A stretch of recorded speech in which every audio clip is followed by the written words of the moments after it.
Hey, what's up guys?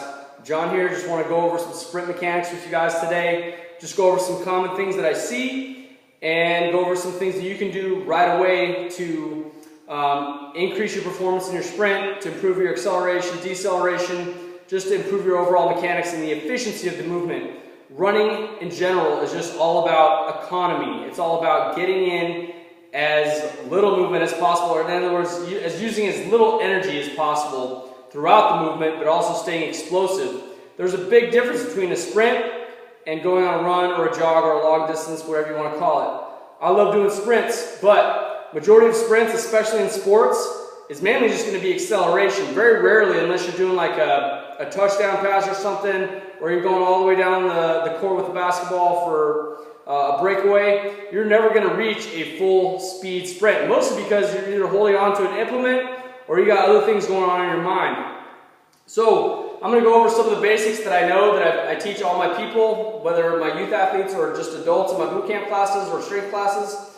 Very basic, and it's going to help you guys out. First thing is posture and arm movement, okay? We always teach everybody, arms are stay at about a 90-degree angle, keep your hands out. The more, when your fingers are out, guys, as opposed to being into a fist, you can actually generate a lot more torque with your arm. Now I want you to keep one principle in mind as we go through the sprint mechanics. Newton's third law says that for every action there's an opposite and equal reaction. So the harder and faster that you pound your arms and feet into the ground behind you, the harder and faster the ground is going to push you forward, okay? All that momentum is going to be pushing you forward, and that's all we're trying to do is produce that. So first thing you want to work on is hand mechanics, or arm mechanics. A lot of people that will come in here, they're either unfamiliar with the sprint routine, or they have really, really tight posterior shoulders, or not enough, or they're too tight on their internal rotators, so they're unable to get all the way behind. You want to make sure that you can fully go from your cheek to your hip. Some people like to say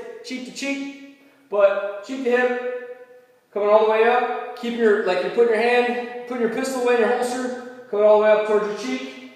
You're going to be rotating your arms. One thing that we work on is just standing sprints, where you're not moving your legs, you're just keeping your neutral posture, shoulders back, keeping your chin. It's okay to have it partially tucked. As you do this as well, you'll start to notice that your core plays a huge role in your movement. If you want to isolate that even further, you can actually sit on a bench and execute it as well. Now, next thing, once we have that moving, we want to make sure that we maintain a neutral posture the entire time. So, just like if I'm deadlifting, everything stays neutral, my head stays with it. I'm not going to look up because that's actually going to put the brakes on my running. It has nothing to do with aerodynamics or anything like that, but it has to do with how your body moves. You're putting your body into a compensated hyperextended position in your neck, which is also going to do some weird stuff for your lower back, but it's just going to throw everything way off. So keep your head neutral wherever you're going, whether you're moving up or coming down. Now, setting yourself up for a sprint is critical. You don't want to be too wide or too far apart. I'm trying to show you guys the best I can.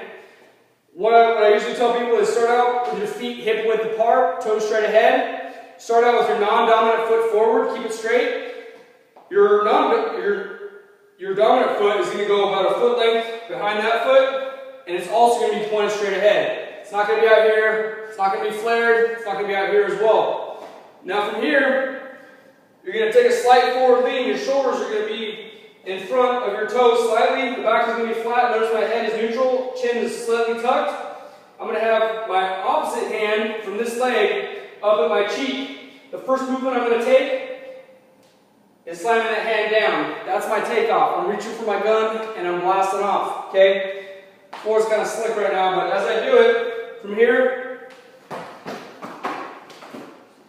notice lots of hand motion. As people are moving through, outside of the arms, the most common thing I see is looking up in this position and trying to glide across the floor, or standing up too soon. If you go out of the start position and you do one of these, like, whoop, you just put the brakes on, you just cut your speed in half. You want to make sure you maintain that forward lean, that positive shin angle, and driving that knee forward while keeping your hands going. Your legs can only move as fast as your hands are going, okay? So if you've ever tried to like move your arms really fast and like Move your legs. It's hard. It looks funny, but it's hard. Your body will move that however fast your arms are pumping. Next thing, placing of your feet. If someone is too low or their head is up, they tend to just glide across the ground, something like this. Okay, almost like a speed walk. I've seen it. Okay, it's a common thing that I see. We want to focus on, again, producing that force, pushing back into the ground to propel you forward. When you land with your feet, one thing, you don't want to land completely under your heel at all. A body's not designed for that. You want to land about your midfoot towards the ball of your foot. And you want to land either just in front of your hips or right underneath them. Any more forward, then you're literally putting on the brakes. So we don't want this, and we don't want this. We want something around here, okay? If you're thinking about too many cues at one time, that can also slow you down. Try to focus on one or two things at a time, and then put yourself through it a couple times. Try starting from different positions. Try starting with your dominant foot forward, which is a little awkward for some people. Make sure that you can move out of both positions. So, maintain a forward lean. Make sure your arms stay at 90 degrees. Make sure they're going cheek to hip. Also make sure they're not crossing your body. When you get in your starting position, make sure that you're in a tight enough spot, because if your feet are too far apart, you won't be able to push off from both feet. You want to be able to load everything up as you come down. You're literally loading your position and then taking off from there. So, focus on feet being straight ahead. Don't stand up too fast. And last thing, and very importantly, is deceleration. When you guys slow down, you're going to slow down into a modified lunge, okay? That's very important for two things. One, so you're not hyperextending your lower back. And two, you're not going to pull a hamstring. Because I'll show you what the most common way to decelerate is that you'll see. People come running, they'll do one of those, okay? Leaves you open for injury. It's also hard on your joints, your knee, ankles, all that stuff. So hopefully that helps you guys out. Focus on that stuff. Pick out one or two things and drill them, drill them, drill them. Hope you guys enjoyed this and you learned something from it. Even if it's just one thing, guys, if you learn just one thing, that's important, okay? So go ahead and use it. Let me know how it goes. Talk to you guys soon. Stronger every day. Peace.